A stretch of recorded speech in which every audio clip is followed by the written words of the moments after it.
Electricity and magnetism are two kind of related aspects of electromagnetism. They were long thought to be separate forces until 19th century. Albert Einstein's special theory of relativity established beyond the doubt that both are aspects of one common phenomenon. The electric force is the attractive or repulsive interaction between any two charged bodies. When charged particles are moving, this is magnetic force. Due to this repulsive interaction, actually bodies do not touch each other because electrons are repelling themselves. The electric force is responsible for most of the physical and chemical properties of atoms and molecules. It's enormously strong compared with gravity. Well, frankly speaking, there's no definite way to compare their strengths because mass and charge are independent quantities. Electric and magnetic forces can be detected in regions called electric and magnetic fields. Electric fields can produce magnetic fields and vice versa, independent of any external charges. If magnetic field changes, it produces an electric field, which is the basic of electric power generation. Changing electric field produces the magnetic field, according to Scottish physicist James Clerk Maxwell.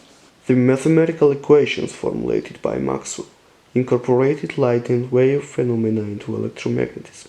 He showed that electric and magnetic fields travel together through space as waves of electromagnetic radiation, with changing fields mutually sustaining each other. Examples of electromagnetic waves traveling through space independent of radio and television waves, as well as microwaves, infrared rays, visible light, ultraviolet light, X-rays and gamma rays. But what's the difference between them? Hey kiddo! The difference is the frequency. The frequency at which their magnetic and electric fields oscillate. Maxwell's equations provide complete and elegant description of electromagnetism, but not including the subatomic scale. Einstein's special relativity theory merged the electric and magnetic fields into one common field.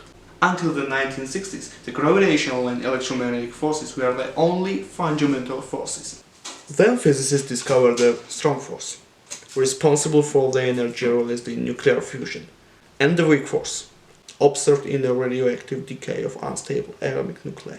The weak and electromagnetic forces have been combined in common force called the electroweak. The goal of many physicists is to unite all of the four fundamental forces: water, earth, fire, air.